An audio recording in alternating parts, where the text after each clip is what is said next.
Ladies and gentlemen, boys and girls, what it do, people, what it do on a Friday night? This your boy from the AFN crew, Just Kstlyz, the sixth man. Stage left, Mr. Mad Mike Sports, the mad scientist. Look at that Oh, magic dust on them. wow. It was supposed to fall down. Just it got stuck. I like, Hey man, hey man. It's a good day. I just say it's a good day, man. The Hawks off to a pretty good start. Um, hey man, uh, we get this, man. The Hawks get this, man. It's gonna be you talking about some. It really gonna be uh reminiscent of 90. What 90? What I'm talking about? Well, I could say 98. I don't think a lot of people, yeah. back then they didn't really think much of the Falcons going into 98, as well as 90s. Well, I won't say 90s. 2016. Nobody would have thought that we've been, would have went to the NFC Championship. So it's like at this point, man, what the Hawks are doing, hey, bro, like they playing some ball right now. So hopefully they keep up this momentum, so we can see what happens. But hey, I like their chances right now. But let's get into getting these comments with these. Oh, talking about get the shout outs going on Yeah, right get quick. the shout out. The Get the shout out. shout out, Friday Night Madness shout outs. You know how we do around here. Shout. Like I said, Mr. Motivator, what's going on, man? We got Kenneth Lewis, what it do for homie, Floyd Donnelly, Tev Sports and Gaming. Andrew G, Joseph Thornton, Atlanta Nation, Mr. C Will, Reese 803, South Kakalaki, Millie South Mills. Kakalaki. Millie Mills, what's going on? Rodney Brown. We got Who Dat for Life in here. Reggie C2K. Devon Stanford. We already know what to do around here, man. How's everybody doing this evening? I hope everybody had a good day. Hope everybody getting ready for this weekend. Hey, it's just a weekend, damn it. We ain't, you know how we do it. What's going on, Mike? How we doing? How we doing this evening?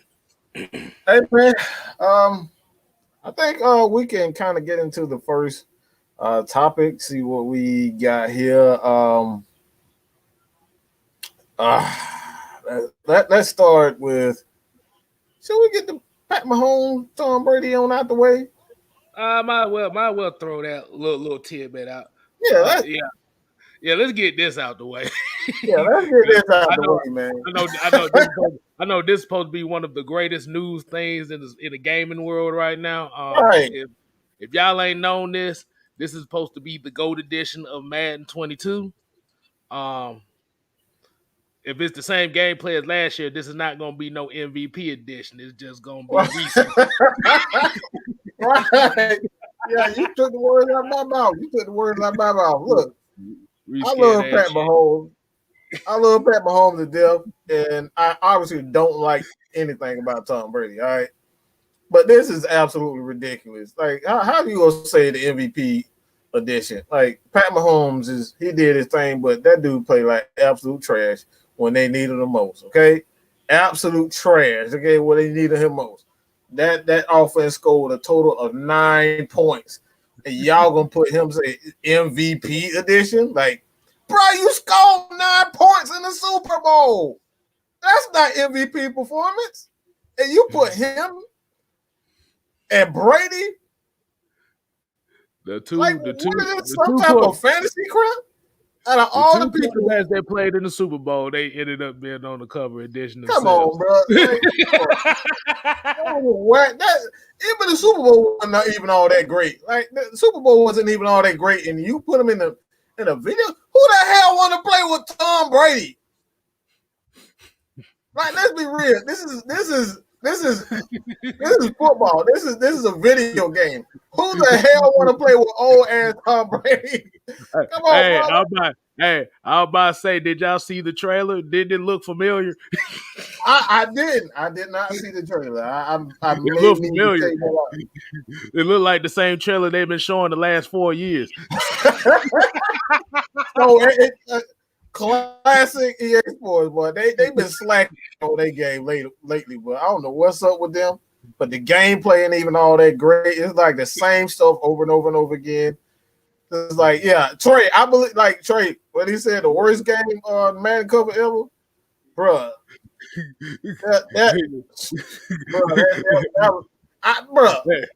That's all I got to say, bruh. Hey, I'm about to say that goes on par with the what was it, the very first Madden cover when it was pixelated. It's about as bad as that. Right. Boy, everybody looking at this thing like, boy, what the fuck? I saw that. I said, that. Please tell me that's not the real cover. Please tell me that ain't the real. And somebody told me, it's like, bro, that's the leak. Is real. It's the real cover. I was like, bro, y'all. I don't know what they got going on EA, but they need to change it now. Now. They bringing back features that used to be in the game 10 years ago. So yeah, we know how that goes. Oh God, really? What exactly is that? I need to know. Exactly. Like I said, everybody said that covers trash. We got Utah Sports in the chat, man. Y'all go and show him some love over there. YMOF Jamal, what's going on, man? DD, what's good? Philip Franklin, Wallace Smith, Tonio Holloway. But yeah, no. No. I think we might need to go ahead and get off that subject there. We just had to do a little time. Look. Hey, I'm about to say, I just got my NCAA 06 football in the mail for the PS2, so I'd rather play that than that. You know what? That's me. Hey man, I'm a strategic type of guy, and I'm about to cop me a new PlayStation 3 so I can put in that NFL head coach.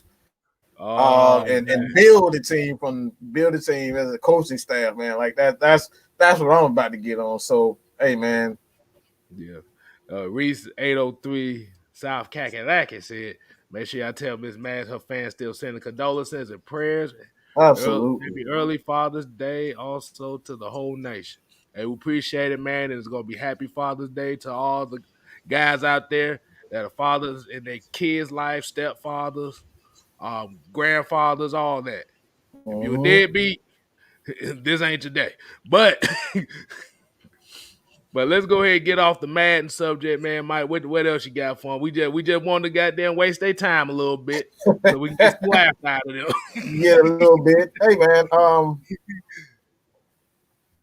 let's get into this one. Let's get into that one, and then we're kind of getting another subject with like Richie Grant, Jalen Mayfield, Graham, all those guys for the most part, except for Mr. Kyle Pitts, have been signed as the first pick, second pick, but I don't think it'll be an issue as far as Kyle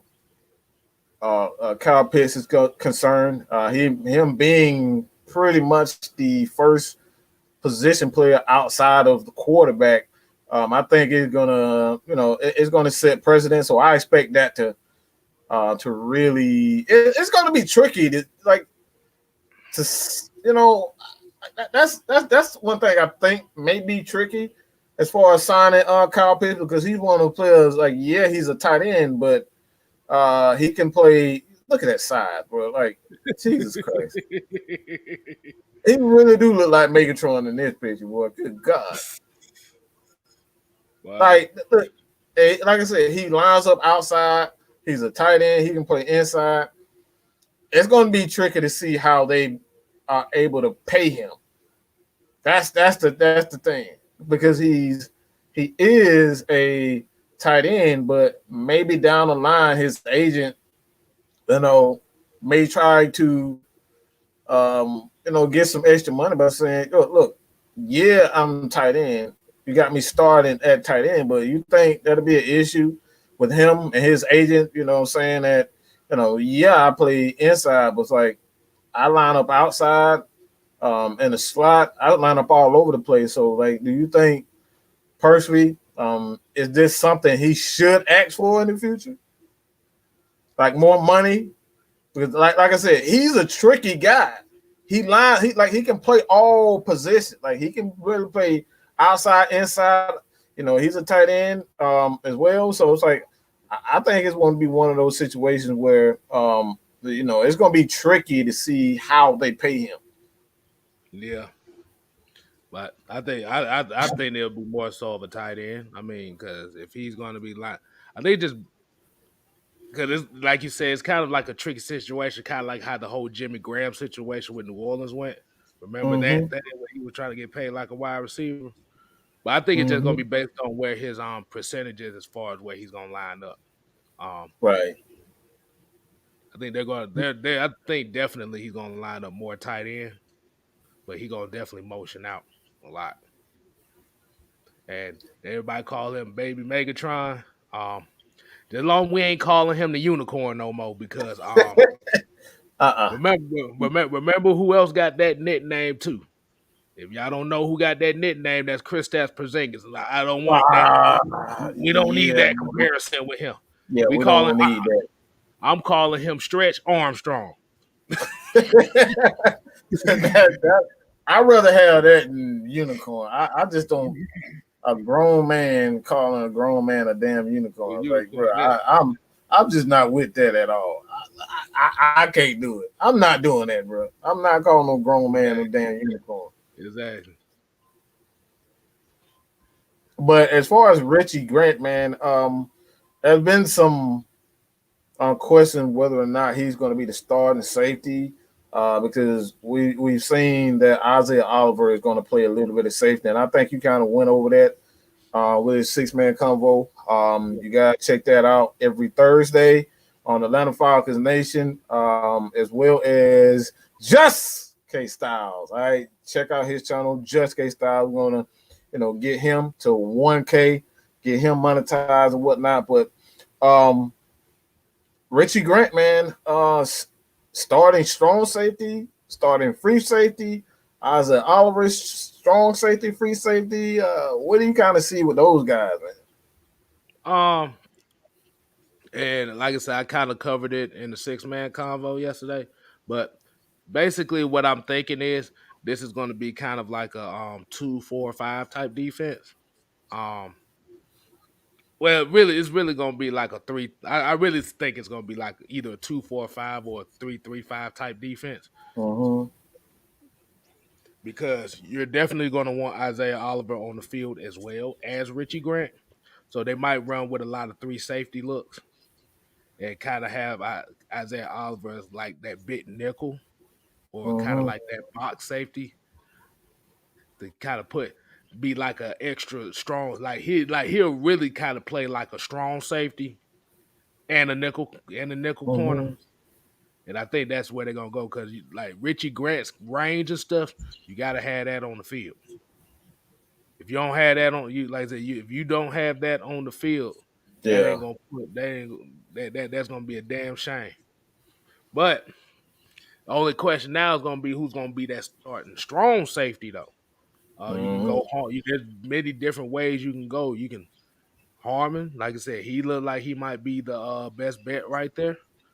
Um, Eric Harris is another one. He's really one of the more versatile guys we got on our defense. Mm-hmm. Um, Jalen Hawkins, like I said, he still got about another year that he can kind of learn under the belt, so they might not push him out there right away. Mm-hmm. But yeah, I think yeah, Richie Grant, they're going. I think they're going to start him at free safety. Like I said, he got the best range as far as all the safeties we do have. Can't let that sit on the sideline for a Yeah. whole entire game. Yeah, I think, like I said, I think this is going to be a defense where you have a lot of moving parts, and like you said, that 2-4-5 and that 3-3-5. like you can do a number of things because not only is Grant, Harmon, Eric Harris, all those guys are great tacklers. They have pretty good range. They're veteran players. They understand what they need to be. You got Isaiah Oliver who can play, both. Like he can play inside, outside. He's been, playing a lot on the. He's been playing a lot in training camp, all over the place for the most part. But again, I think I don't think we know what we're going to see. That's the great thing about what I'm hearing with the defense. Like you hearing that Richie Grant has tremendous range and he's a playmaker. Darren Hall is another guy that nobody's really, saying anything about. Like nobody giving him no play whatsoever, and they just signed him as well. Um, Again, you got Kendall Sheffield. We don't know what he's going to be. Fabian Moreau. It's so many guys, and like I said, I think AJ Terrell is going to be. I think he's going to be a star, man. Just his confidence and what he's able to do.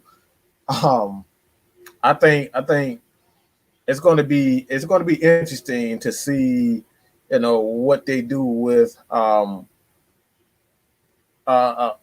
Richie Grant and Isaiah Oliver. I think those guys are going to be some wild cards in this defense because you can move these guys around.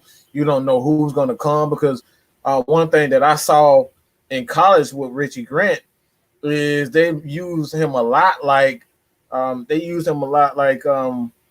a wide open shot. God damn it, my bad. But they had but they used him a lot in blitzing situations coming off, from his safety position, and he's a pretty good tackler as well. So you can use him in different types of ways. So it's like you got Isaiah Oliver and Richie Grant. You don't know which one of these guys are coming because Isaiah Oliver, he's just as athletic. He may not be a guy that you want to leave on an island consistently, but he can make plays and he's a sure tackler. The dude is amazing tackler. And like I said, he's about he go about 6'2", 200 something pounds. So like I said, this dude, I think Isaiah Oliver is going to be one of those guys. Him and Richard Grant is going to be so fun in his defense, man. Because like I said, what he likes to do with his players, Dean Pease, is use these guys to their strengths. And he asks these guys to do a multitude of things, multiple things. I see Floyd, he said Michael Walker also. This is another thing. We're talking about, they got a couple of, and the Hawks they're starting to find their groove right now. So if we stuttering and looking to the side, we watching the game too, right? We watching the game too. So like I said, we watching the comments, bro. But like this is a big moment. This is a big moment for Atlanta sports. So we are some real true fans. We're not gonna do a show for y'all. We doing the show while we watching the game. You ain't gonna get that nowhere else. Hey, look, like I said, it made me glad. At least we ain't doing like this. But let's get into some of these comments here right quick, man. I gotta start with this. One because Tyler Lee already starting out talking about I look like a rookie Dennis Schroeder. What? Wow, really? Yeah, because Dennis Schroeder did have that forehead like a motherfucker too. Yeah, that's what he talking about. Only thing I'm missing is the bleach patch or something. I'm not gonna do that. Nah. Fuck that. I don't follow those trends. I seen folks still doing it now, and it looks ridiculous. Absolutely not. Let's see what else we got here. Rio Bang says here, yeah, strong safety. Harmon got the most experience. I definitely agree with that. And Tony Wright said, Jalen Hawkins. Like I said, the only thing about Jalen Hawkins is, like I said, since they brought in a lot of experience, they're going to bring him in slowly. Mm-hmm. It's going to be slowly. So, like I said, he got a couple guys that have with playoff experience that he can learn under and know how to do it winning as well. So He's just one of those. Jalen Hawkins right now is basically the Quadre Olison of the defense, basically. Yeah. But no, but the only difference is Dean Pease will actually use some snaps with him. Right. That's one thing I like about Dean Pease. Like if he needs you for any specific thing, like if they have trouble with athleticism, blitzing, like he's going to use these guys at what they are good at and what the Falcons need most. And one thing I think we can kind of, like we're not putting a lot of emphasis on is this one of the reasons why the team was so bad and has been so awful. Is because of special teams. Our special teams has gotten so bad. Like we used to be like for years. I'm talking about decades. This team has always had an amazing special teams. You go back to Billy White Shoes Johnson, Tim Dwight, the 80s, the 70s, Deion Sanders, Eric Metcalf. That's what I was about to say. Eric Metcalf, uncle of DK Metcalf. Like, we've always had great special teams, and we haven't had that under Dan Quinn. That's kind of sad to say that, but we haven't had that under Dan Quinn. Those guys didn't put an emphasis on great special teams. We kind of saw that after we lost Devin Hester for the most part through retirement, but I think we got guys like Avery Williams is going to be very good. He's going to be a guy. You got guys like Zacchaeus. They got so many guys. Cordarrelle Patterson. It's so many. Even Cavalry can return kicks. That's something that return kicks. He's been doing that ever since he's been at Alabama, so he's very good at it as well. So when it all come down to it, man, I think this is where the Falcons are going to make their money, especially this year, is what tremendous special teams. But as of right now, the Hawks are up 37-29 on the Philadelphia 76ers, and I forget who just hit the I don't know who just hit the shot, but these boys are playing right now. Right. Hey, I was about to say Rio Bain brought up a name we didn't bring up, and that was Allen Russell. Allen Russell. Yeah. Allen Russell. That was the man for a while. But that's what we kind of talking about as far as taking care of the three phases of the game. People always kind of sleep on special teams because they thinking it's not flashy. But that field position game is just as important as any defense that you can have. I'm glad you brought that up because that's something that I've been wanting to talk about.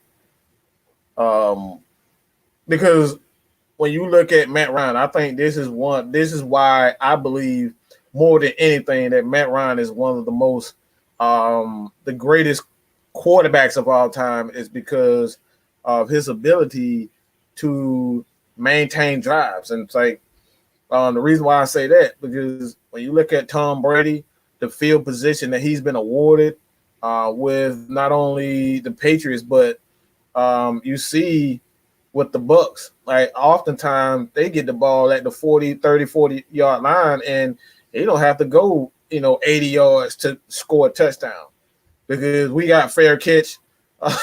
We got every time we turn around, we getting a fair catch. That's it. Tom Brady ain't got to worry about that. He ain't had to worry about that. Like you got guys like even in Seattle, and even Seattle with Russell Wilson, like they got Lockett. Those guys up there, they have a damn good special teams. Like even the Ravens, a good special team. They don't have to go 80 yards every time to score, every offensive possession because your defense can't stop anybody.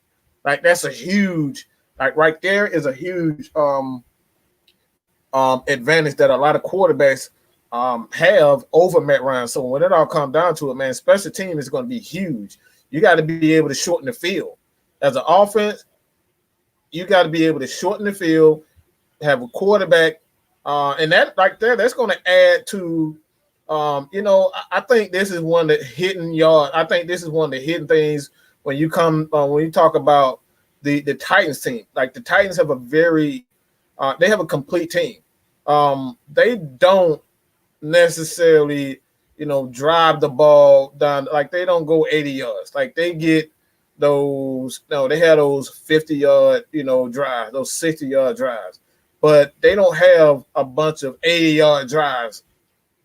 And that's why you don't see the quarterback was for 5,000, passing yards. So this season, I could potentially see Matt Ryan have 4,000 yards, but he's going to have more touchdowns, and the Falcons are going to be more efficient in the red zone. I'm ready to sacrifice yards for touchdowns. I'm ready to sacrifice, because we haven't had that in a while, and that's going to take the burden off of Matt Ryan during the regular season. Then in the playoffs, he come out just hot in the playoffs because he's been rested during the regular season because he doesn't have to carry the team during the regular season just to get a win. So that right there is one of the aspects of this team that we've missed for the most part. And right now, it's 36, 39. The Hawks trade drives. Goes around. Oh my goodness, got the pass. Oh wow, Trey Young. God dang it! He said, "Get that game, get that free game play by play." Right, hey, you get that free gameplay. You get that free gameplay right there. But 41-36, Hawks. They get 30. Yeah. But like as we talk about with special teams, I would say, Asia Green, what's going on? Appreciate you coming in. Like I said, we got a couple comments here we want to get into. Like since you talked before, said Pats had great special teams. Yes, that's definitely agreeable. But also we need Sterling Hoffrichter to get better at his punting. I'm looking at that. Absolutely. Yeah. Okay. So yeah, like I said, that's another one of those positions that nobody really pays attention to. But if you have a damn good punter who can pin down at the 20, that is a defense's best friend right there. Start within.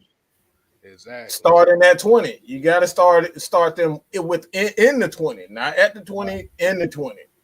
You can do that. You force the offense to go 80 plus yards, and oftentimes what that does too, like when you do that, not only does it help get your offense, help your offense get the ball back, but it helps the offense shorten the field, but at the same time it tires out their offense because they constantly have to go 80 plus yards. So like that helps the defense out when they have to go 80 plus yards, and then you get the offense, even if they have a 10-point lead, it forces their offense to go, not giving up those big plays, and forcing them to go 80 yards and whatnot, burn a lot of clock, and then you get the ball back, you burn a lot of clock, shorten the game. That's what you want to do. Shorten the game by, keep that clock running. And like I said, man, the Falcons haven't had, they haven't done, and this is something that I want to pick up on too, because you guys saw T going live earlier today, and he kind of touched on this also. When you look at this, and I just lost it. I'm trying to watch TV. I'm trying to ignore the damn TV and talk at the same time. But damn, what the heck I was finna damn say? You said something about T going live earlier. He had something. Yeah, it was about I know what it was. It's the top defense. It was a top defense. A lot of people want a top 10 defense. And like, I'm not one of those people that want a top 10 defense. I want a defense that's going to be opportunistic, and they get those key turnovers and key situations, those key stops and key situations, because we saw, last year, with the Chiefs, they got those key stops in the Super Bowl. But this past Super Bowl, they didn't get those key stops. And they was a much better defense. So what good is having a top 5 defense if you can't get those key stops in key situations? Again, we saw this with the 49ers. The 49ers was a top 3 defense. They got to the Super Bowl, they didn't get those key stops.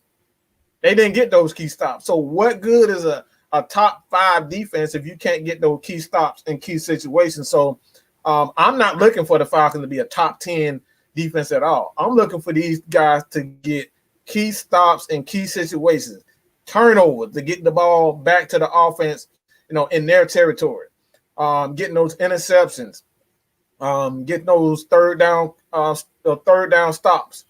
Again, stopping a whole drive, stopping momentum. When the offense is in the momentum, the defense come in and put that crap to a halt. And like when our offense is just not clicking, the defense can hold it down and keep the game, to keep the game short. Right? We need to be able to lean on the defense at some point in time, and that's something that we haven't had. Like we kind of saw it towards the end of last year. When they kind of switched things up, they got a little bit more aggressive, they got more creative, but by that time it was just too late. You know what I'm saying? So like the Falcons got to do a good job of getting those key stops, those key third down stops, those key interceptions, and big moments. That's what we need most. I don't give a flying fuck about those goddamn top 5 defense. I don't care about none of that. All that is cosmetic. Go ahead. Hold on. I did a little research to it. You know why he said y'all really want to know why he says he don't give a fuck about top 10 defense? There was a certain NFL team a while back ago. I think y'all remember them, the San Diego Chargers in 2010. They had the number 1 offense and the number 1 defense. Oh, I know where you're going with this. Went 9-7 and didn't make the playoffs. Woo, why? Boy. Because they were dead last in special teams. Yeah. Do you know how crazy that sounds to have the number 1 offense and the number 1 defense and not make the playoffs? Yeah, and that goes exactly what we're talking about. You can't get those key stops, you can't get those key touchdowns and key moments. None of that matters. You got to be able to do that. You got to be able to get those key stops and get those key interceptions and big time. And right now, Mr. MB is flopping all on the floor. Why are you too damn big to be doing all that? This dude is, bro. Oh, he wants. He really flopping all on the damn floor like that. Get your big ass off the damn floor. Hey, Mike, I want you to hit this question up right here. Rio Bing said, do you think that Patterson would make the transition to running back? Because it seems like the Bears OC was trying to experiment with that last year. The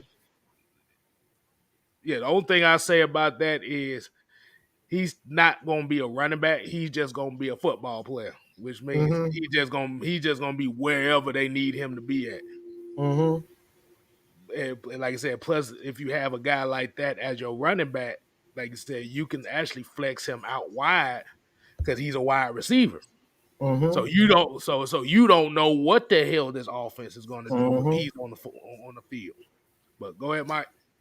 Well, there's a number of things that you can do with Cordarrelle Patterson. Is one, if you saw him at the University of Tennessee, one of his strengths is straight line speed. And with guys with straight line speed, and straight line vision to see holes and whatnot, he makes it pretty much. He's pretty much the perfect guy for a outside zone running scheme, because that's typically what you want in a running back. You go back to Terrell Davis. Terrell Davis wasn't drafted high. I think he was a 7th round pick, but one of the reasons, like even Adrian Peterson. He wasn't a guy that had, tremendous feet. And, he's ducking and dodging and doing all that. Like AP, he see a hole, that motherfucker run through that bitch like he ain't got no regard. So he didn't have tremendous feet. but when he saw a hole, he exploded through it, and that's what you want in a guy like Cordarrelle Patterson in a outside zone running scheme. So that's why you got guys like Tevin Coleman, who always seem to find a home. Adrian Peterson, he's one of those guys that always seem to find a home because he got that straight line speed. And anytime you're in a zone stretch scheme, those are the types of running backs that you need. So he's going to fit perfectly in what Arthur Smith is going to do. Him and Ragone want to do on the offensive side of the ball. It's like I said, zone running scheme. All you need to do is see hole, run through the hole. That's it. You don't need to do all that dancing. That's all. Well, just like KSTYLZ is, me and Jew are the one with all the fancy words, and we go long. KSTYLZ is just simple. See hole, go. That's it. That's what you need from a guy like Cordarrelle Patterson. So yeah, absolutely. I think he's going to be perfect for this offense. Key, like you said, key word is run through that motherfucker. That's it. Like you said, and then that because if you remember, that was kind of the issue with Devontae Freeman as well. Mm-hmm. That's why he started struggling after that 1 year, was because he's a jump cutter. He was stutter stepping in the back, missing holes. Been missing a lot. That's why he got benched. That's why he got benched in the Super Bowl, because you remember he lost. It was like a 5-year loss, and Shanahan took him out because he was dancing. Yeah, that's not how Shanahan want his running back to do. He want his see a hole, go through it, stop dancing, and go. That's it. Exactly. He was literally Mario jumping in the backfield. Every time you see him run the ball was doing. Every time I saw him watch, I had the Mario theme song playing, like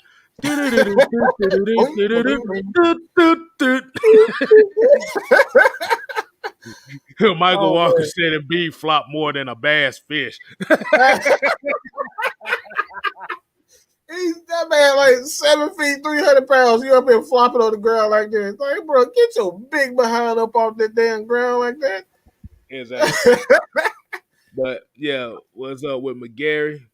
Like I said, I think it's just more so kind of like let him get his rest since he got the heart conditions and stuff like that. Mm-hmm. That's kind of like one of his protocols that they do for him. They just let him get a little bit more rested and, like I said, go through walkthroughs before training camp, so he ain't got to put too much on him. Mm-hmm. So outside of that, is really nothing new. Yeah, I don't think nothing to be worried about. Like, for the most part, the offense, what you don't want is another Matt Gunno situation where you're losing another offensive lineman because you want to continuously because we haven't even hit training camp. And I think, if I'm not mistaken, training camp has been shortened to like a week, because it used to be like 2 weeks. I believe his training camp used to be 2 weeks. It may be just a week now.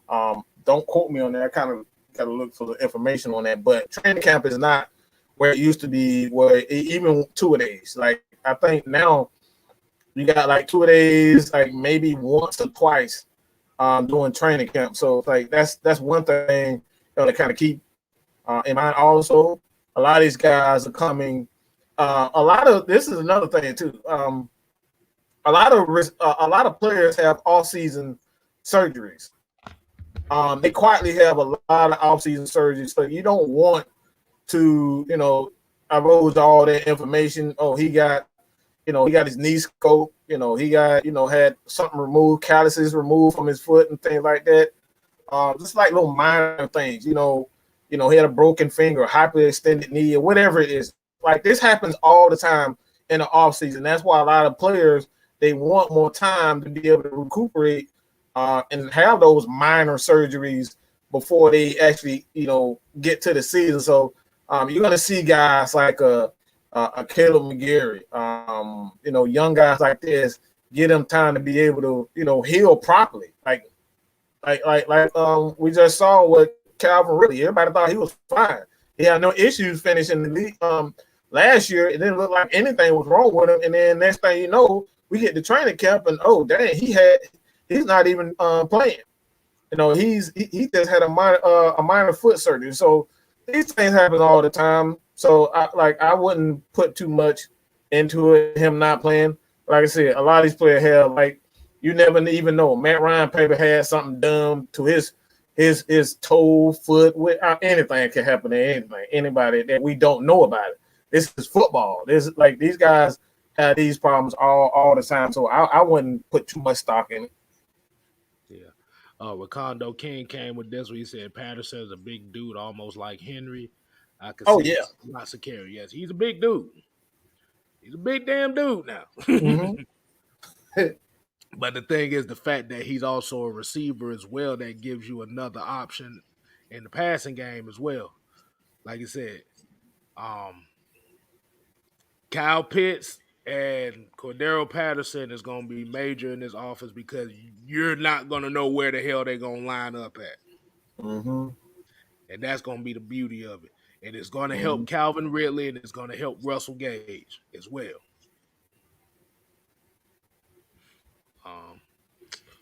Let's see. You want to get? Let's see. What else everybody else say? Okay, I got that one.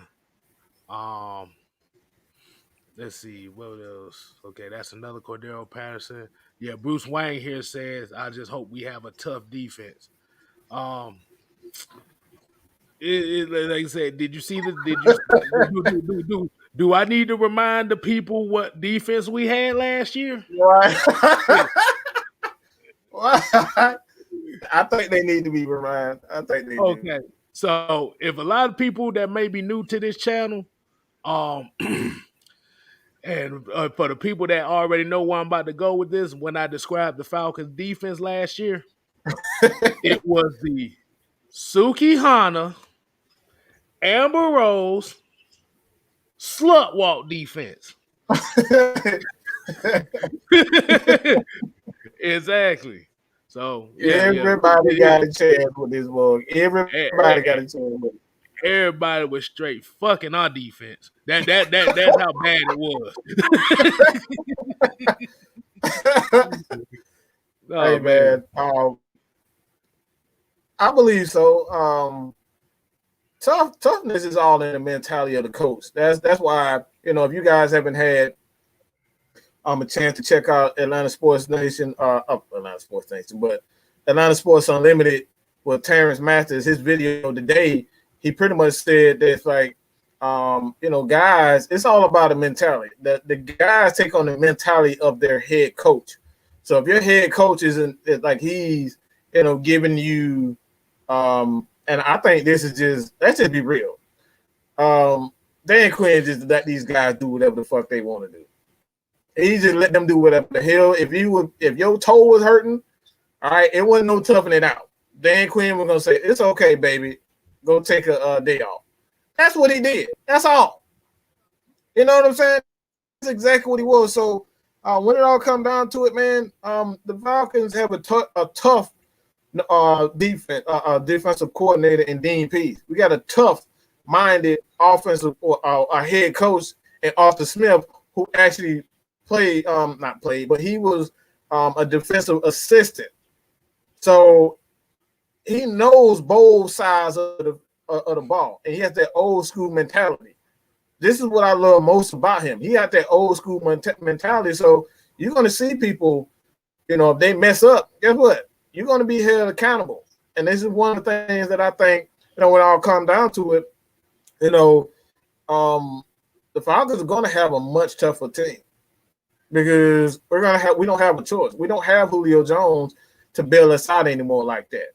So we're going to have to lean on a lot of things to run the game. We're going to have to lean on that fullback catching that flat out of the backfield. We're going to need that tight end slipping out, to get a 10, 20 yard touchdown or whatever, man. We're going to have to use every aspect of our offense and our team to be able to get wins. And that's what you want. You don't want to rely on your superstars to do every damn thing because Matt Ryan, Julio Jones, obviously, we've seen these past 10 years, Like even when we have the best receiver in the game, that still wasn't enough for us to get a championship. So I think it makes the team a lot more tougher because we're going to be forced to lean on our offensive line. Hey, did you just say fullback catching the ball out the flat? I think somebody just said somebody that sent you a picture said, "Yeah, that's what's up. I am catching."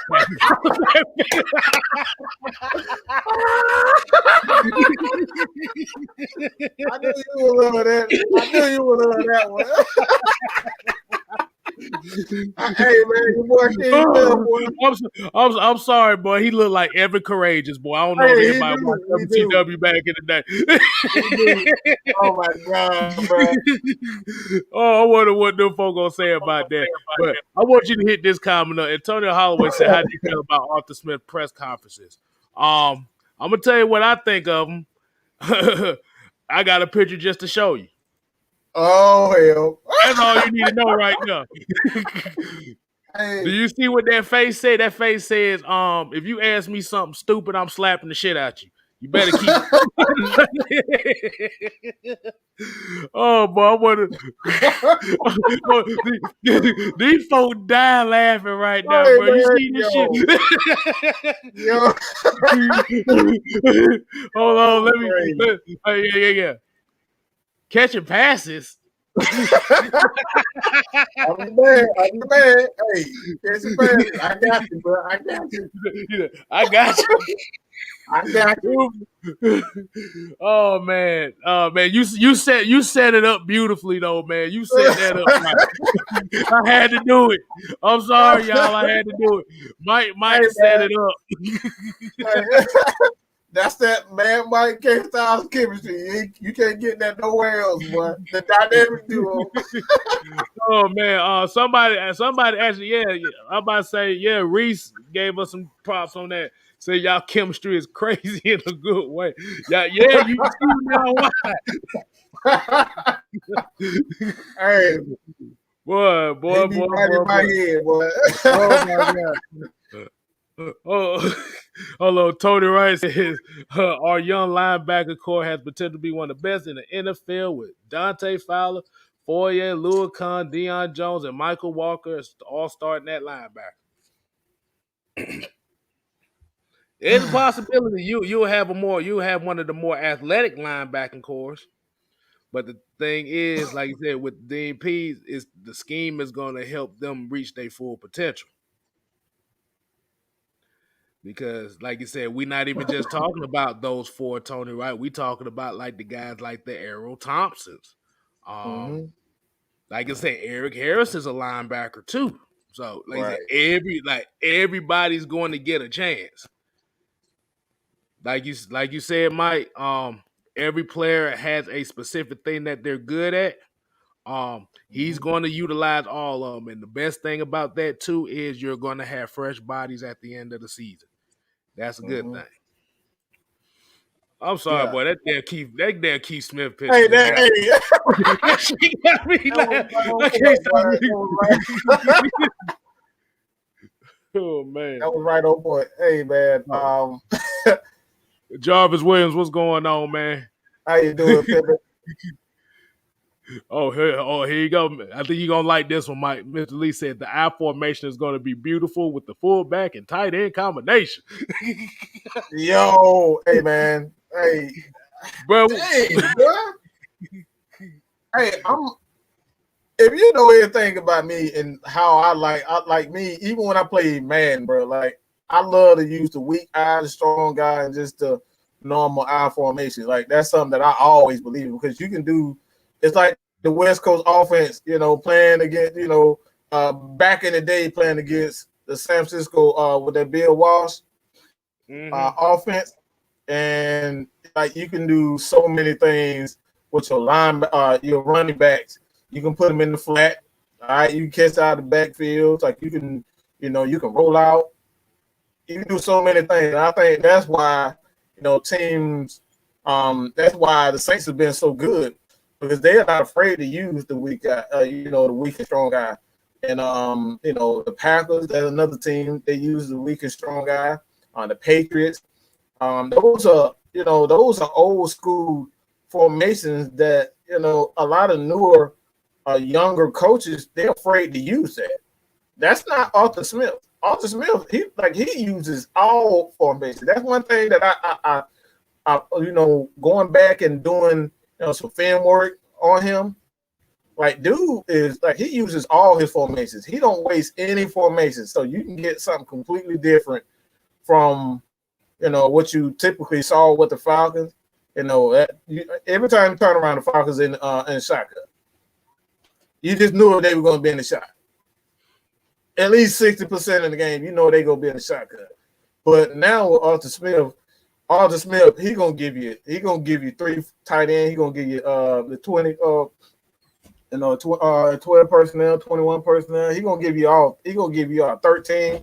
He gonna give you all that. He gonna give you all that. So, like I said, man, I love what Arthur Smith can potentially bring right now with that, different types of formations. Oh man, yeah.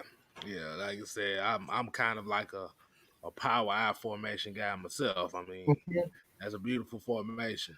Um, yeah. Now the Hawks are down by 8 right now. Yeah, they Seth Curry just turned into his brother. I don't know why the fuck he turned into his brother. Hit him in the damn ankle or something. Them goddamn Currys.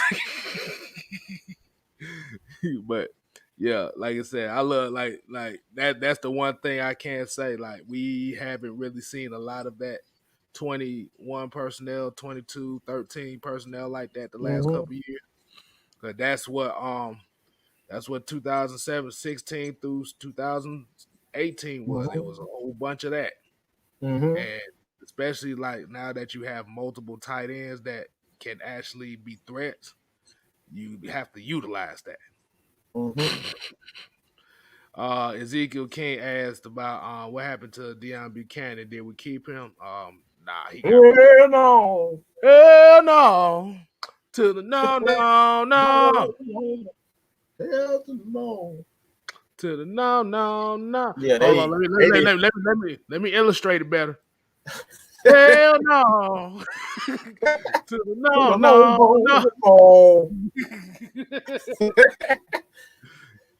No, they let that man go like early last year. They ain't even give him a chance to even see the field, boy. Exactly. Not even on special team. That man ain't getting no playing time. Just wasting money. Like, we bring people in for like $1 million and they don't even see the field. Like, what's wrong with that? We wasted so much money with draft picks, signing guys for $1 million, and they don't even see the field. So what's the point of even signing guys now? Damn, boy, I'm so glad that regime gone, because we wasted a lot. I'm still trying to figure out what the hell DJ not still doing on the team, because I ain't heard his name all damn. I haven't heard his name all training camp, all season. What the hell he's still on the team for? Shit, the way I'm glad you said that too, because especially with the defensive lineman that just got signed, the free agents and stuff like that. I don't think Deidre might not make this team this year. Yeah, I don't see. I know about Sharif Miller.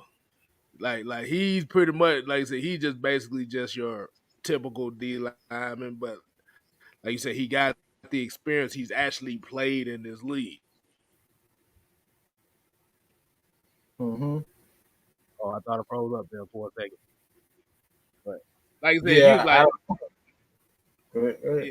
my bad. But like I said, it's pretty much just everybody just here just being training camp, like bodies and stuff for training camp. I wouldn't look too much into it. Damn, that man said it's not cleaning cleats. Like, damn. Not even a water boy. He said he cleaning cleats. Dang. Said he washing jock straps.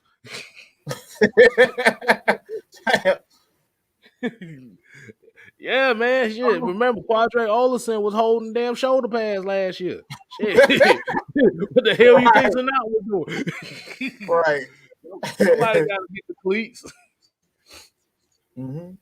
But this comment, I think Pitts is going to change. I don't think he's changing anything. Nah. We already had Kyle Pitts before. We already had a Kyle Pitts before. People got to remember, okay? We got to remember that Tony Gonzalez was that freak of nature before. They used Kansas City used to use him all over the field.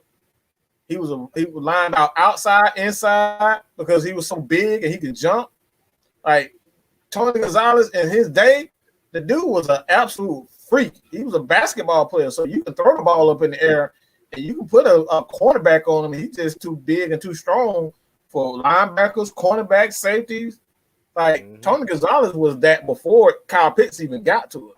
What Kyle Pitts has that Tony Gonzalez don't has is that 4.4 speed. That's the only thing that he doesn't have. That 4.4 speed, you can run away from, the defense. Like that's something that he didn't have. But like Tony Gonzalez was that before. He was that, that athletic freak that you never seen at that position. Man, when somebody kick this mug in the shin, I'm tired of Seth Curry, bro. Hey, like I said, once a Curry, always a Curry, bro.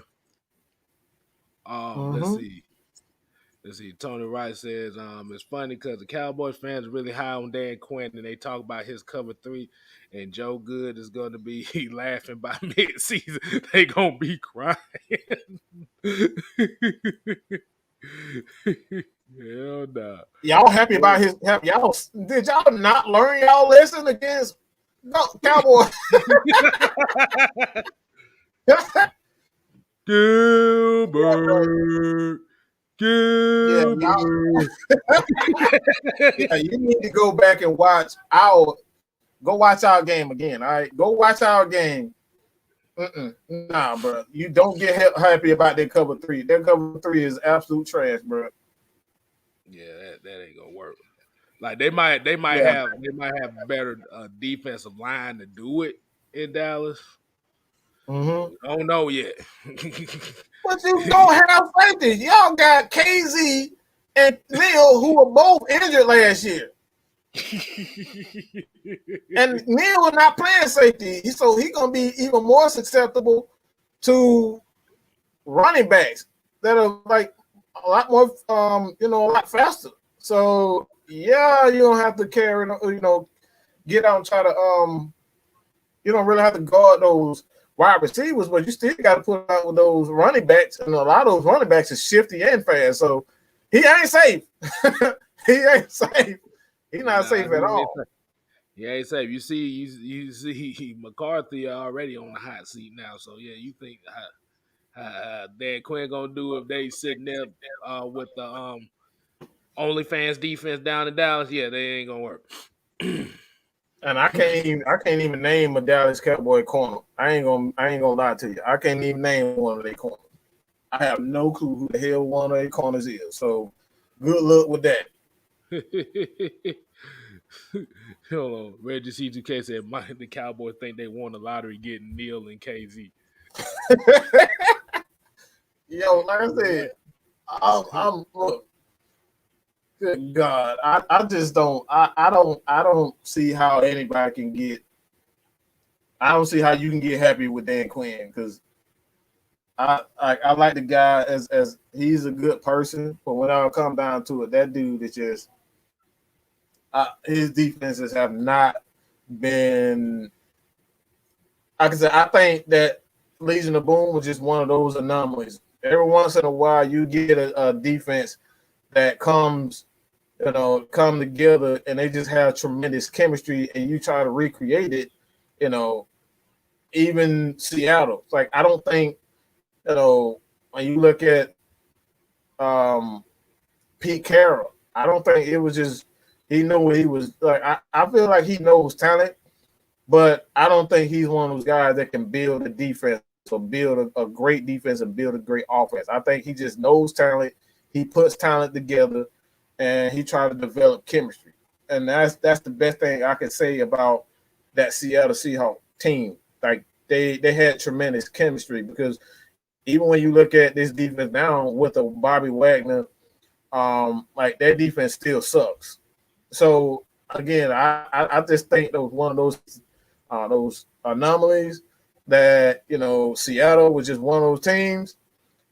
They had their time and it's gone. So let's move on from the cover three. That shit is never gonna work ever again, especially in a league like this. Bro, and this man, with all these dang on threes, it's just raining threes right now. What the hell? Good God. Yeah, the turnovers are kind of killing him right now. Mm-hmm. There goes Seth shooting the ball again. Yeah. But Joseph Mestis, what's going on, man? Appreciate you joining us, man. Just like Tony Wright said, I think he don't realize how soft that cover three zone is. Bruh. Yeah, that's on the yeah, that's on the jelly side of the game, but that thing soft as fuck. All you do is back up and give the team space to throw the ball, and the space is in the middle of the field. So if you don't have a great middle linebacker or linebackers that could cover well, you ass out. And last time I seen, Dallas does not have very good cover linebackers at all. So that's a nightmare waiting to happen in Dallas, bro. Okay. All right. So like I said, I kind of got a question for you and everybody here in the chat. I was gonna ask, do you have a Falcon present or past that you feel like was like a key guy that played for this team that like doesn't really get the credit it deserves outside of like Jesse Tuggle and them?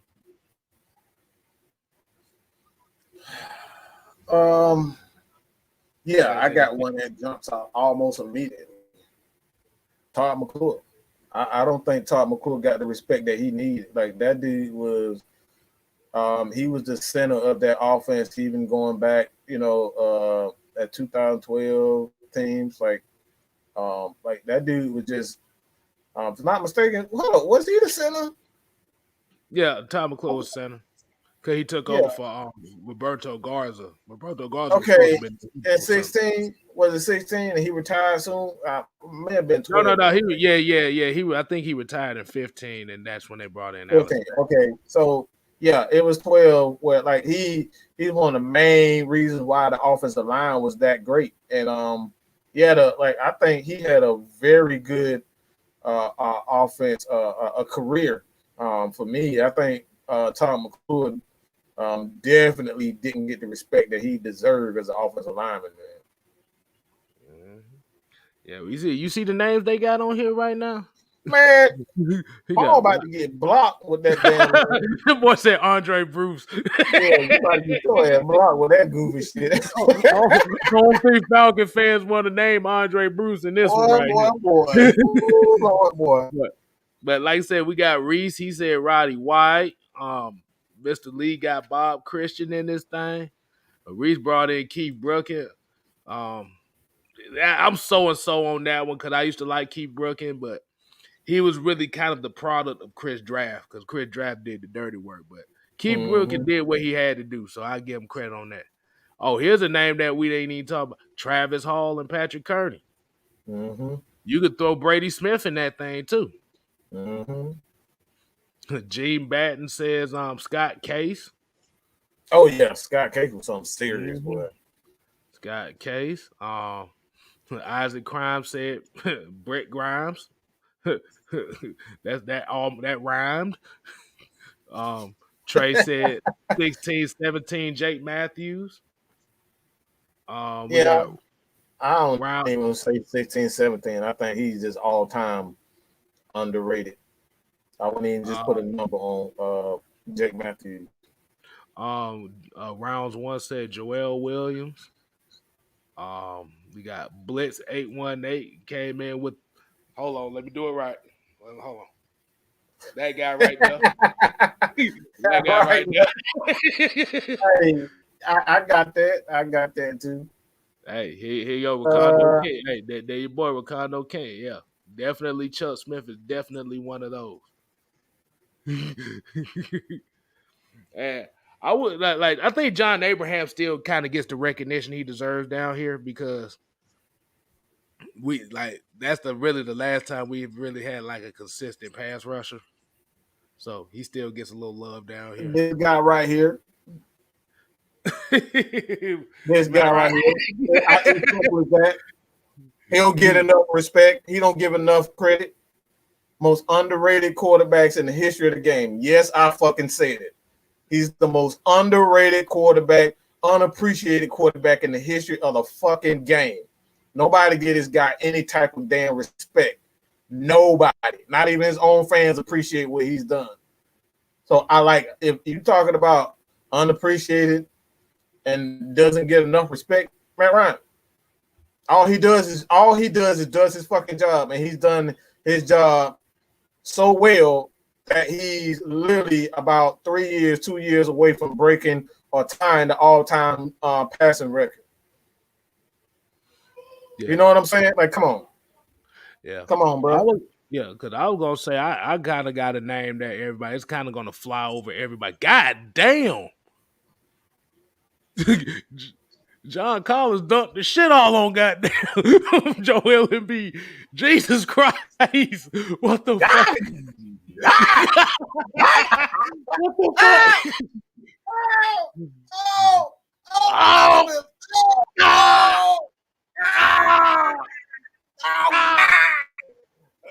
Elizabeth, I'm coming to join you. Honey. But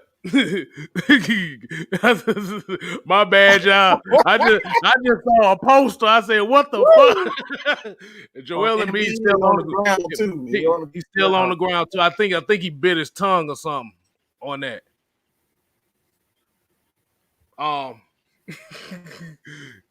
But like definitely, I have an underrated Falcon myself. Like I said, it's kind of gonna fly under the radar with a lot of people because a lot of people might not know him. He did play a couple years, but I'll have to put Kevin Mathis in there, especially around that time when they was looking for that number one corner. And y'all remember Jason Webster, sorry ass. Y'all remember that? Remember that shit? Yeah. Jerome Bolden had just left too, so they needed another corner. Yeah, Kevin Mathis was definitely one of those guys that was kind of underrated for that Falcons defense. He just did his job. He just did his dang job. I can say this too. I got another one. Hold on, Red to C2K said, I'm like, Mama, no! I need a moment. Oh man. Well, that's one thing I wish I always do is knew how to scream like that, because that shit be making me laugh so much. Oh man. No, I got one for you. I think we haven't had I think we kind of got an appreciation for it after Tevin Coleman when he wasn't there. But this guy, I'm gonna say Jerry Snowwood. Like that dude when you need a big play, Jerry Snowwood could take that bitch to the house and get some big time plays. You get him a screen, you get that dude some open lane, he getting you 10 to 20. He gonna get you 10 to 20.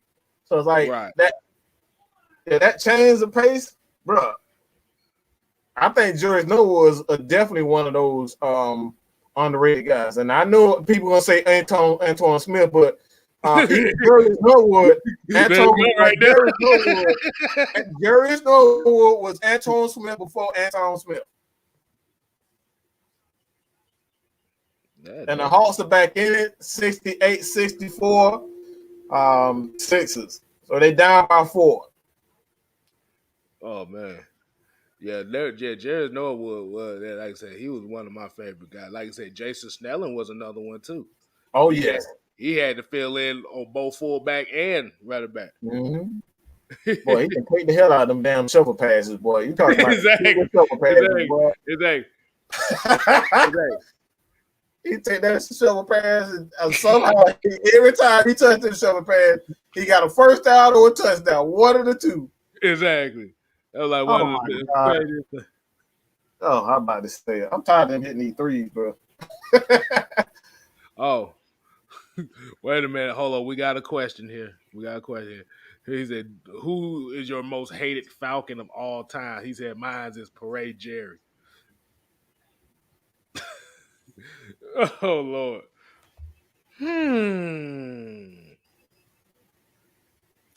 Trey just hit from who the Falcon? I'm gonna say this, and y'all probably gonna call me a master, a king of all haters, but I don't think there's been one player. I don't think there's been one player that has been more selfish at this point than this guy. I just like how he left this organization. Is just never gonna sit right for me at all. And I'm gonna say Julio Jones. I'm gonna say Julio. The way he did it, like even Deion Sanders, wanted to be here. They didn't want Deion here. They didn't want to give Deion his money. So like I wasn't hurt with that. Even with Michael Vick, you know what I'm saying? Like Michael Vick, he just had a situation where, this shit just happened. He wanted to be here. Shit happens. Life happens. So I think Julio Jones, the way he left this organization, fans worship the ground he worked on. Like people worship Julio Jones. They worship this dude, and he never appreciated the fans. Every chance that he got, like he's still taking shots at the fans in Tennessee, bro. He's still taking shots at the fans in Tennessee. So I think right now, like, it ain't nobody, like even Brent Grimes, like, everybody can hate his wife. You know what I'm saying? I don't think there's anyone that I can say that's like that left. But I can't stand to look at Julio Jones' face right now because it's just such a bitch move. Everybody sit up here talking about, the organization didn't want him. Like, motherfucker, we just paid you $66 million. What the fuck? I'm going to pay you $66 million and don't want you. Bitch, if I didn't want you, I would have never gave you the $66 million. And he lied. Lied to the fans talking about it was a mutual part. No, the fuck it wasn't. Nigga, they just gave you, excuse me, but nigga, they just gave you $66 million and they didn't want you? Come on, stop. Just lying. Like, I've never seen a player just outright lie to the fans like we stupid. They give you $66 million and then tell you it's a mutual partner. Like, come on. Am I really supposed to believe that shit? I got an idea who I say is the most hated Falcon. My most hated Falcon. Fucking Bobby Petrino. You thought the Julio thing was bad. I was thinking that, but that was worse. At least Julio waited to the offseason to leave. Petrino, he left in 13 games. He left a note under the kitchen sink and left. I'm sorry. I just like, bro, that shit did not sit well. I just don't. I just like, you don't appreciate your own fans, bro. Like that shit. Like I said, that would never sit well with me. I can't stand when players don't appreciate their own fans. Fuck the haters, but you don't even appreciate your own fans, bro. And then, like I said, you gonna come up with a lie talking about the Falcons and Julio Jones. Like they mutually agreed to part ways. Like, no, the fuck they didn't, because if they did, you wouldn't have did that shit what you did on damn Undisputed. Hey, my bad, Mike. I'm sorry, but Dwight Howard. I'm watching it too. I'm watching it. I'm about to say Dwight Howard looking like old raggedy Cynthia doll out here with the dreads like that. Looking like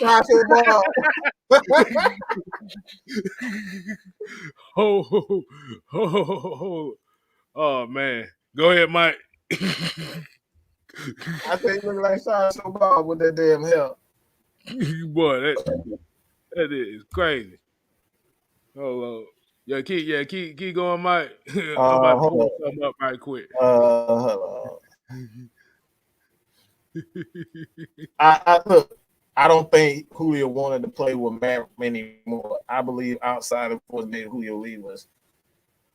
I don't agree with that. I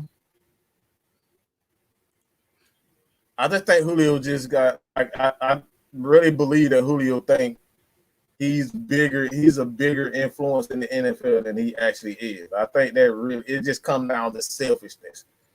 Because I don't think anybody in their right mind, when you get a quarterback that's great, that you want.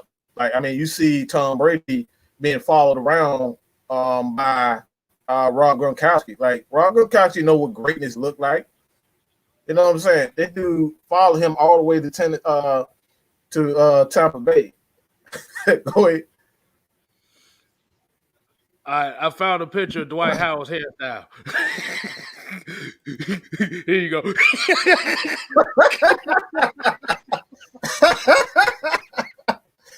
That damn. Oh man. Oh God. Oh That's what Dwight Howard look like right now. Oh my goodness. That damn show on point.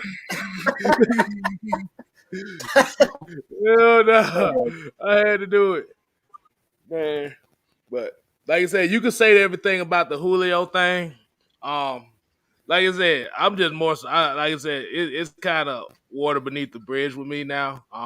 Like I said, if he feels like he can win somewhere else, you just gotta let him go ahead and do it, man. Like I said, we got guys here that we can put all our energy to. Julio, like at the end of the day, Julio's still a Hall of Famer in Atlanta. He's still a legend in Atlanta, but we gotta focus on the guys we got here right now.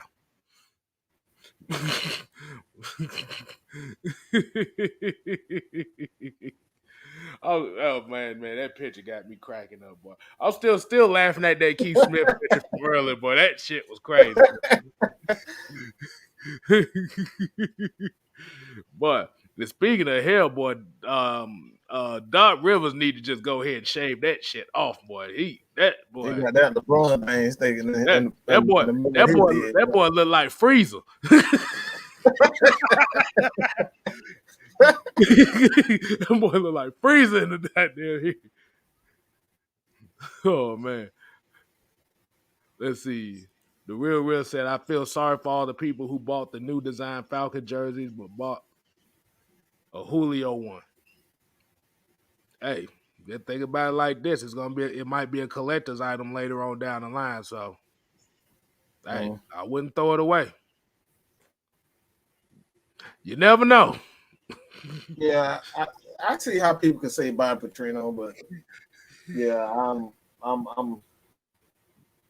I just believe in respecting your fans, man, because people out here really spend their last dollar to get your jersey, get your, I'm saying, like, that's just my thing, bro. Yeah, but yeah, if y'all got some questions, man, it don't matter if it's Falcons related, around the NFL, whatever. Like y'all can, this is the Q&A.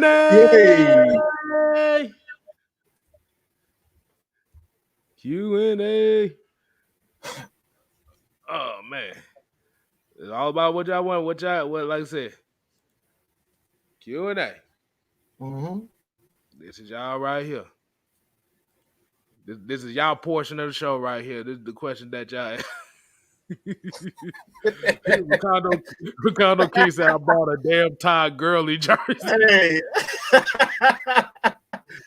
Man, you about to retire. Boy. I ain't shit. I ain't that boy was fine though. That shit was fine. I ain't gonna lie to you. It's just something about that 21 in black and red, bro. Hey, look, I'm about to say, as much jokes as I crack on damn Keith Smith, boy, that number 40 look good as hell too now. Yeah, it does. It's one of my favorite football numbers, 40 and 42. Oh, man. Antonio Holloway said, top 5 favorite Falcons of all time. Ooh. You want to go just one at a time? We start with the fifth one or first one?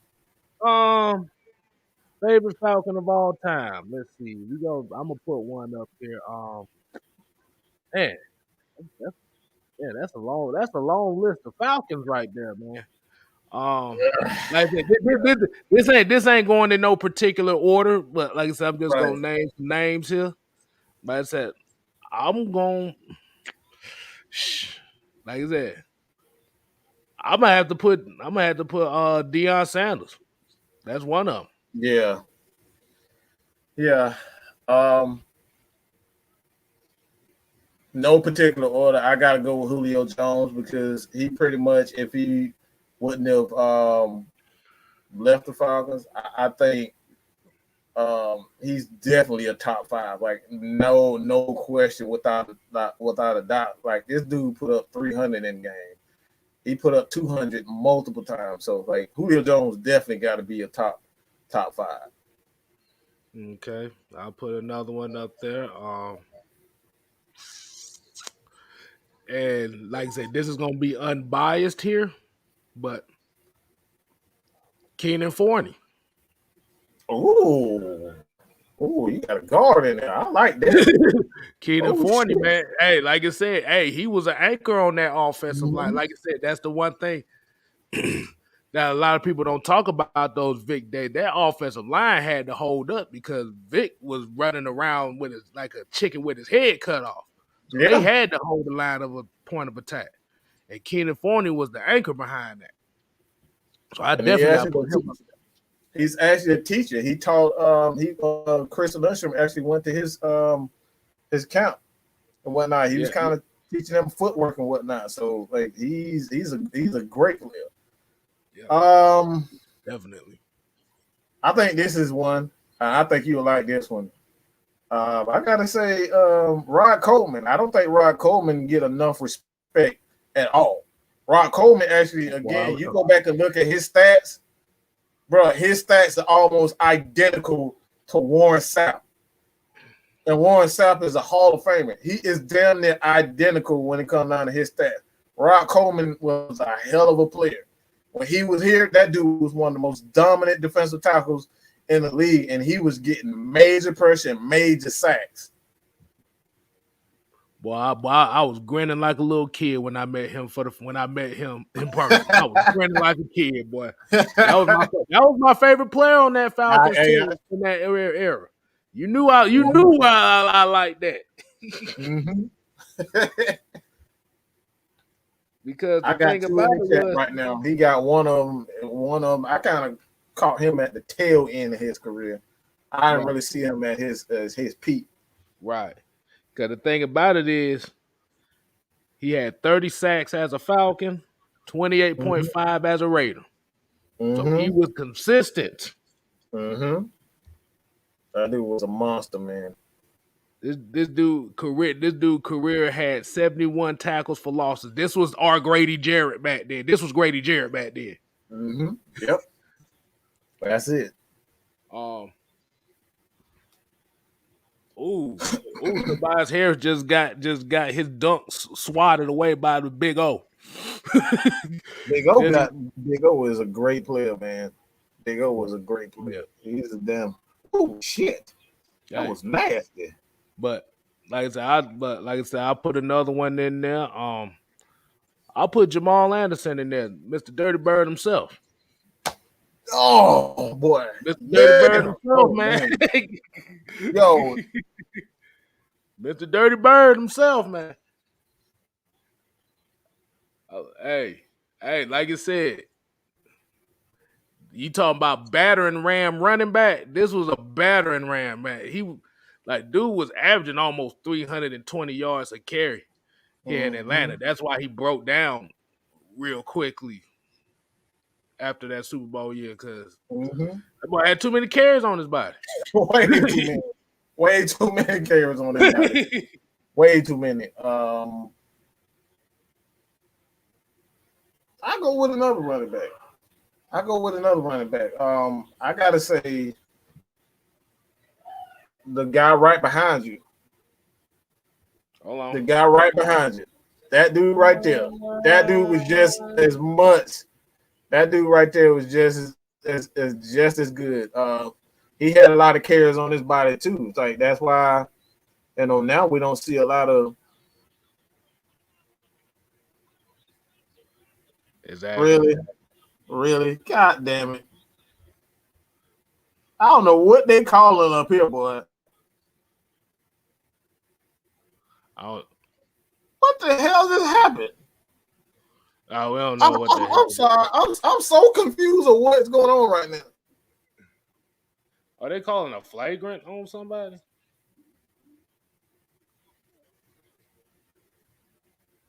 I'm sorry. I apologize, y'all. I'm trying to figure out what in the heck is going on. I think they called a foul on Lou Williams. He just threw the man to the ground. What the hell?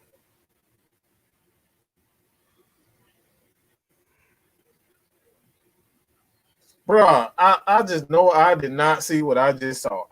We so apologize, but I'm so confused on what the hell just happened. Bruh, what the hell? Bruh, what is? Yeah, they tripping now, bro. This man literally just threw him to the ground, and they call a tech on the Hawk.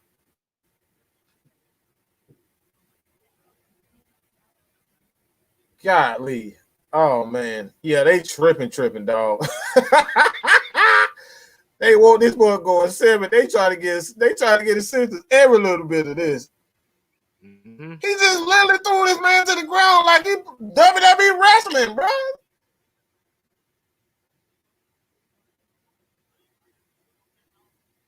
Hey. Bro, what in the world? I gotta go with Tuggle. Jesse Tuggle, definitely another one. And yeah, Jesse Tuggle for one for me. I think Tuggle definitely doesn't get enough respect as one of the best linebackers of all time. Like, Jesse Tuggle, like I said, it wasn't nothing Jesse Tuggle couldn't do. Like that dude was a complete linebacker. You talking about complete? He's the definition of what complete linebacker, especially being undersized. He was like 5'8", 220 pounds. Right. That dude, Tuggle was something nasty, bro. He was just all muscle, short and just all muscle, fast as all get up, wasn't drafted. Like this dude was an absolute monster. So Jesse Tuggle's another one of mine.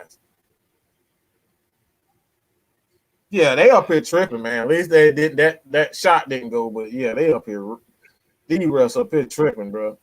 This man don't threw this man to the ground and they get they gave him the technical. They gave him the tech. This man got thrown to the ground and he got the tech. Hey, it's still 9 minutes in the game. They ain't down by much, so hey, we ain't got nothing to worry about right now. But let me see another one of my favorite Falcons of all time.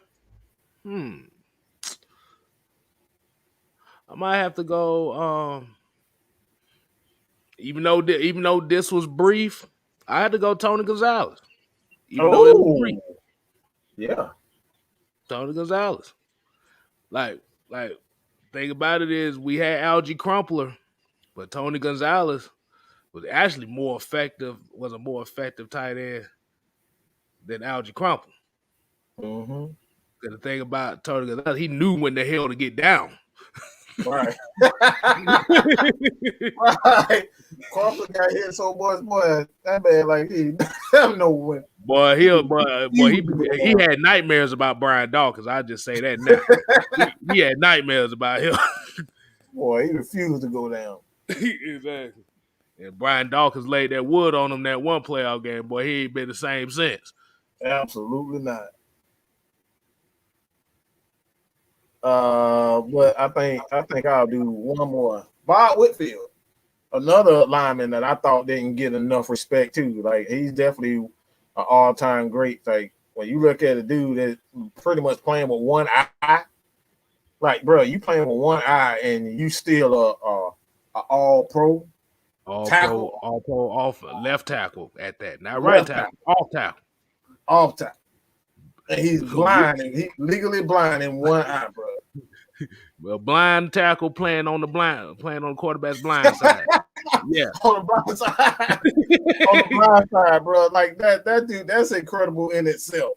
So you got to give Bob Whitfield some love on that, bro. And he was a complete tackler. Like he was good in the run game as well as the pass game. Like that dude was just amazing. So like the Falcons have had a lot of good times, a lot of great talent. Everybody keeps saying Brookins. Yeah, Keith Brook, like I said, Keith Brookin did his thing here. Like I said, he was one of my favorite Falcons younger in my days until I actually started watching football and realized this motherfucker. Yeah.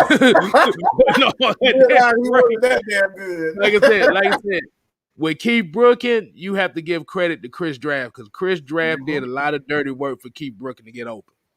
Chris Draft was basically like an extra defensive lineman. Keeping him off, keeping him clean.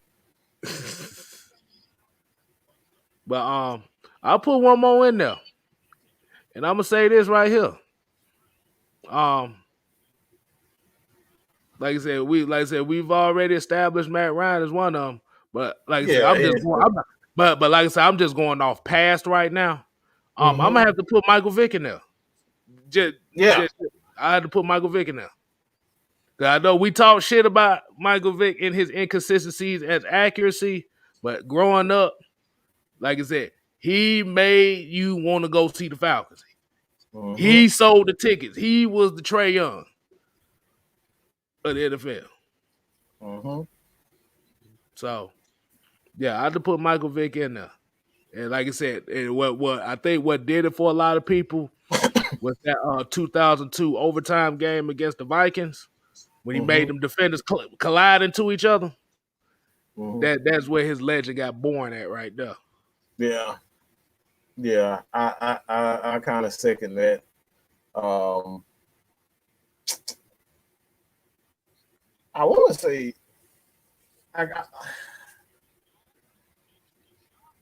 I think Brian Jordan could have been a very good safety, but like again, he found baseball. Like he found baseball, and he's like, look, I can make more money playing baseball and not putting that mileage on my body.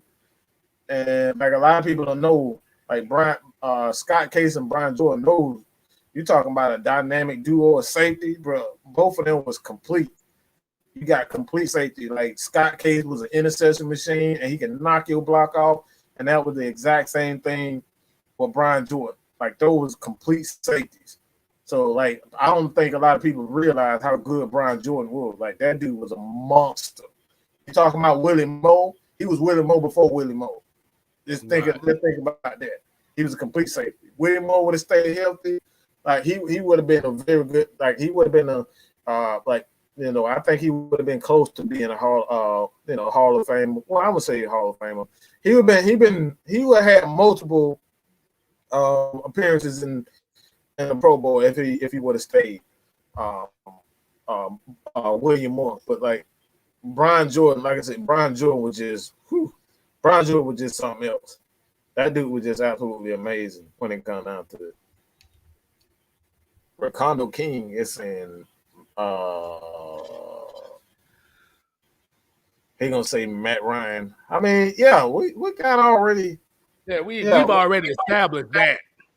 We were just trying to throw outside the obvious. Because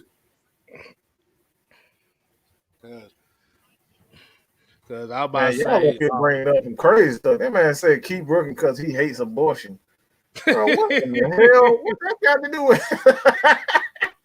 That came out of left field, bro. Hey, then like I said, I was about to say, let's say, I put one of my honorable mentions as one of my favorite Falcons too. Is this is really gonna go off of left field. What I'm about to say here. You better not say it. Morton Anderson. Wow, this man said a kicker. Morton Anderson, bro. I can't disagree. Cause that motherfucker kicked from 70 yards, bro. That motherfucker had a leg on him, bro. Bro, Morton Anderson to save like I said, and that put Matt Bryant in that thing too, but Morton Anderson was the original man. He was the original money man. Money Mort. That's what they call it. At least that's what my dad used to call it. Money Mort. Let me see. I'm thinking of another honorable mention. Like I say, Jonathan Babineau is an honorable mention for me. And I watched him all. I said Jonathan Babineau is another honorable mention for me. Yeah, he's definitely another one.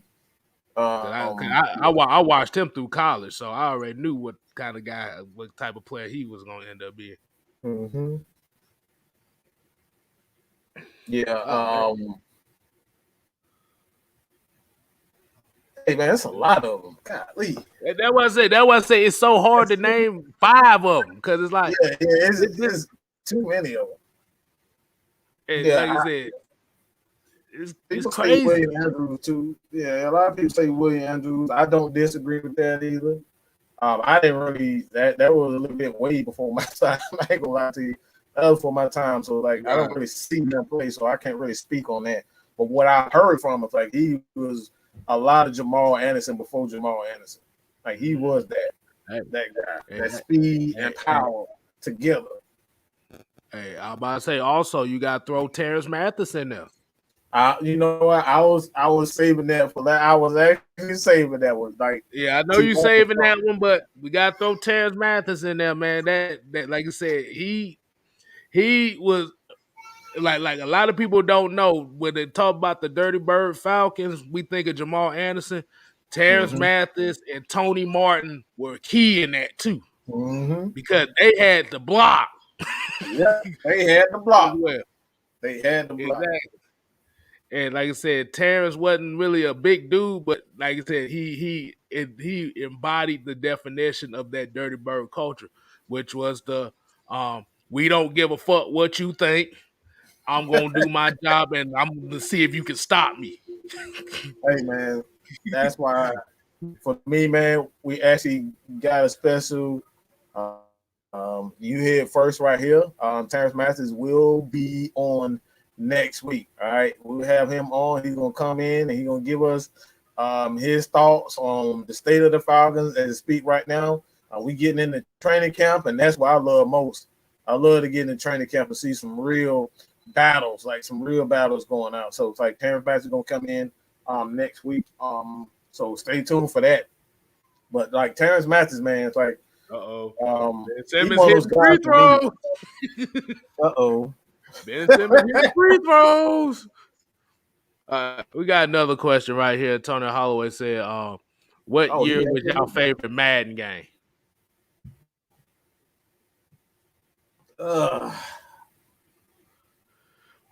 That's easy for me. Madden 05.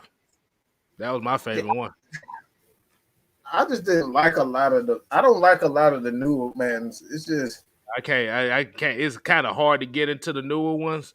Because it's always like every year that you get the new ones is always an old feature that used to be in the old PlayStation 2 games that come out every year that be like brand new feature. I'm like, dude, I got Madden 05 right here. That feature was already in the game. Right. Yeah, like they just got lazy. It's just a lot lazy, man. Yeah. So I say that earlier, man. Pretty much all of them. Like now, like you press the damn like everything is just timing for whatever reason. Like, bro, can we just play the damn game without all these damn timings and all these weird ass glitches in the game? Like, so like I think just like for me, it's just like anything. Yeah, like Raging 2K, like anything. 2000, even the older ones, you know what I'm saying? Like the man when we played the man's with it had the man's with the good God. Yeah, they can't buy a shot right now, man. I mean, they good right now. At least they're not turning the ball over. At least they're not turning the ball over. That's the main thing. We gotta hit these shots. Yeah. Cause they going into hack a bend mode now. So we're gonna figure out how that gonna work. But yeah. But yeah, Gotta hit these Madden guys. Madden 04 05 was was one of good. my favorite. 04 and 04 05 was was good. good. Yeah. Yeah. But 04 and once 05. I think when 05, I think when 05 when they started adding like the slide protections and the Mm-hmm. Yeah, formation yeah, shifts yeah, and yeah, stuff yeah, like that, yeah. it added a whole nother dynamic that like you can't really replicate in today's games. Mm-hmm. The score is 88-83. The Hawks are down 5. Right.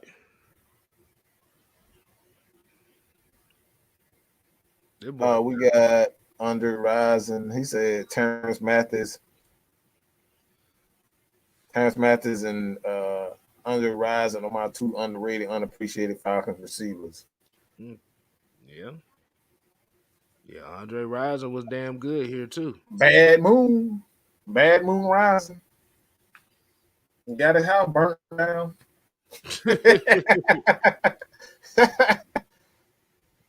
Yeah, but it wasn't Exactly. much. It wasn't much that man could do. Like it wasn't much that man could do. That dude was just Morton Anderson for me. Like I said, I think Morton Anderson, like that dude can kick 50 in his sleep. He closed his eyes, he still make them 50 yards. Like it was nothing.